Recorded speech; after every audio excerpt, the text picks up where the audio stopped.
Ma'asyiral muslimat yang dimuliakan Allah Subhanahu wa taala.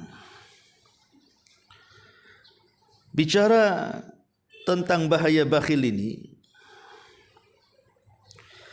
sebelum saya bicara tentang bahaya bakhil, bakhil ini kan tidak mesti dalam masalah harta, Bung. Tapi bakhil ini bisa mencakup banyak hal. Dan yang paling parah dari bakhil ini adalah bakhil dengan ilmu pengetahuan. Dia tidak mau mengajarkan ilmu itu kepada orang dan berusaha untuk menyembunyikan. Ini adalah sebakhil-bakhilnya orang bakhil. Kemudian yang kedua,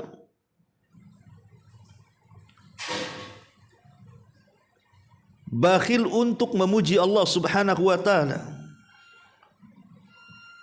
Tidak pernah menyebutkan nama-nama Allah yang baik, berdoa dengan nama-nama Allah Subhanahu wa taala, maka ini termasuk bakhil.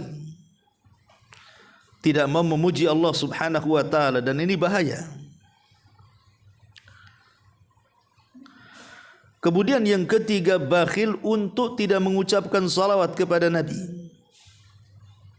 Sampai-sampai Nabi SAW mengatakan, al-bakhilu alladhi man dzukirtu indahu falam yusalli alayya.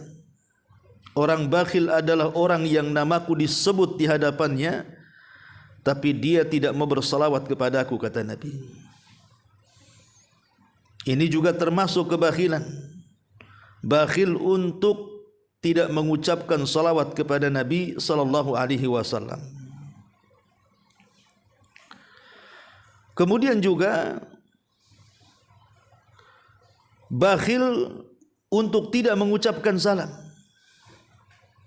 Bahkan Nabi sallallahu alaihi wasallam mengatakan, abkhalun nas man bakhila bis salam. Orang bakhil dari manusia adalah orang yang bakhil untuk mengucapkan salam. Berat untuk mengucapkan salam. Maka ini juga bagian daripada bakhil. Ketemu orang ngeleos tidak pernah mengucapkan salam. Berat bibirnya untuk mengucapkan salam, padahal salam itu sunnah dan berpahala. Ma'asyiral muslimat yang dimuliakan Allah Subhanahu wa taala. Tetapi pembahasan yang kita bahas di sini adalah bakhil terhadap para fuqara. Tidak mau membantu mereka, tidak mau menolong mereka, sayang dengan hartanya.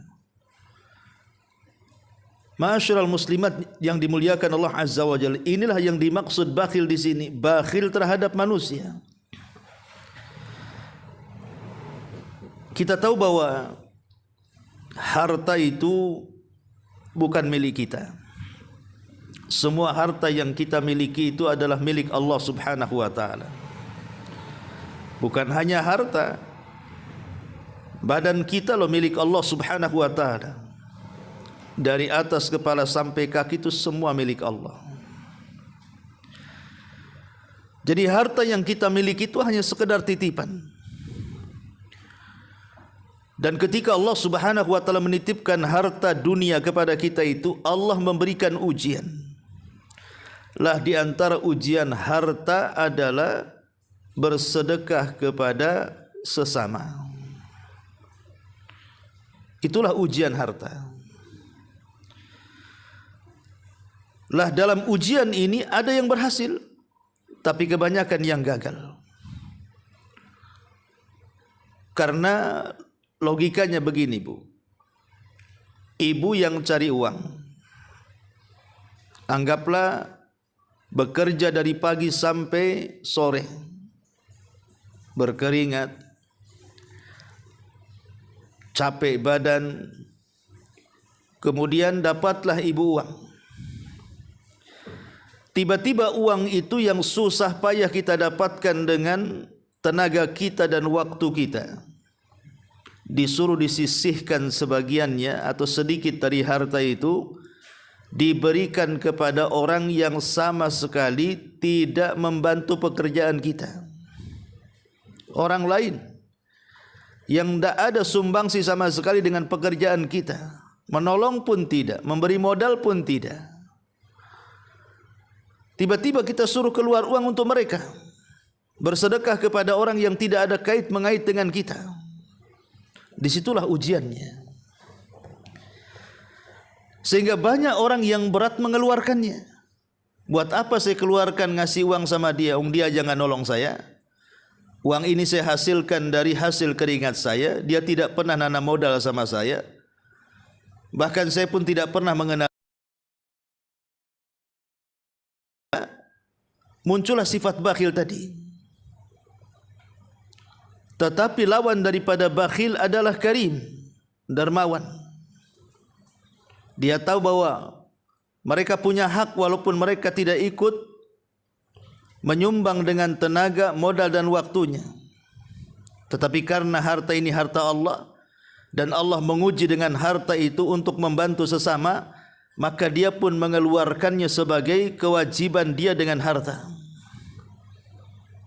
Makanya Allah Subhanahu wa taala menghadiahi di balik ujian ini dengan menambahkan hartanya.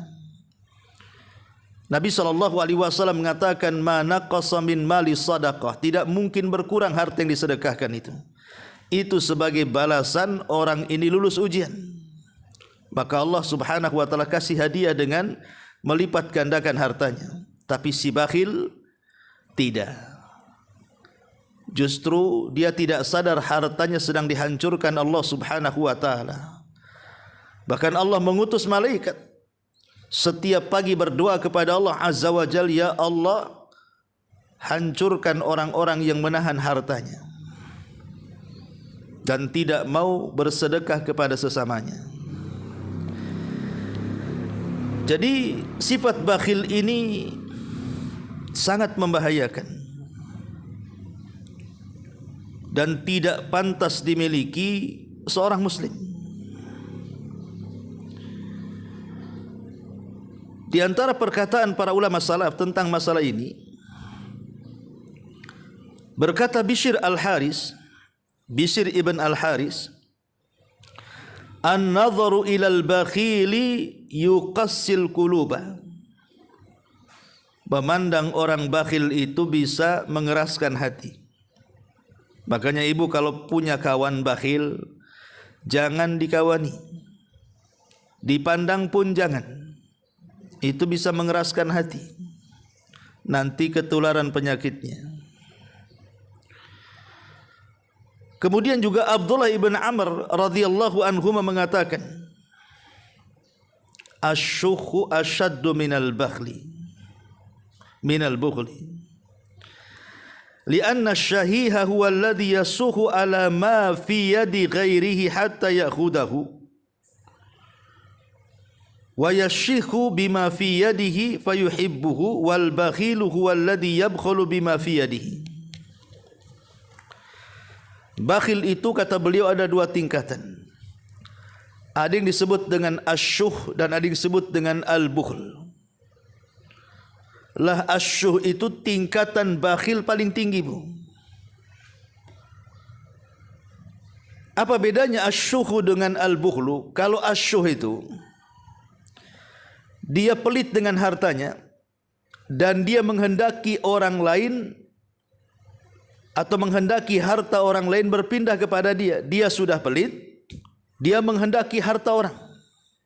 Itu namanya asyuh. Ini tingkatan bakhil paling tinggi. Sudah tidak mau ngasih, tapi harta orang pengen diambil. Sementara al-bakhil ini hanya sekedar menahan hartanya saja, supaya jangan berpindah kepada orang. Dan dua-duanya sangat tercela. Makanya Muhammad ibn Munkadir mengatakan, "Kana yuqalu idza arada Allahu biqaumin syarran amarahu Allahu alaihim shirarahum wa ja'ala arzaqahum bi aidi bukhalaihim. Apabila Allah hendak meletakkan keburukan kepada sebuah kaum, maka Allah akan pilih di antara mereka para pemimpin-pemimpin jelek, dan Allah jadikan rizki-rizki mereka di tangan orang-orang bakhil.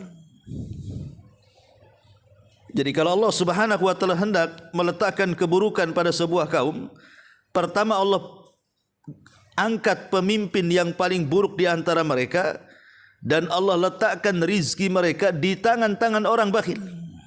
Lihat bagaimana Muhammad ibn Munkadir menggambarkan bahwa kebakhilan ini tanda keburukan sebuah umat, tanda keburukan sebuah kaum ketika merebaknya kebakhilan.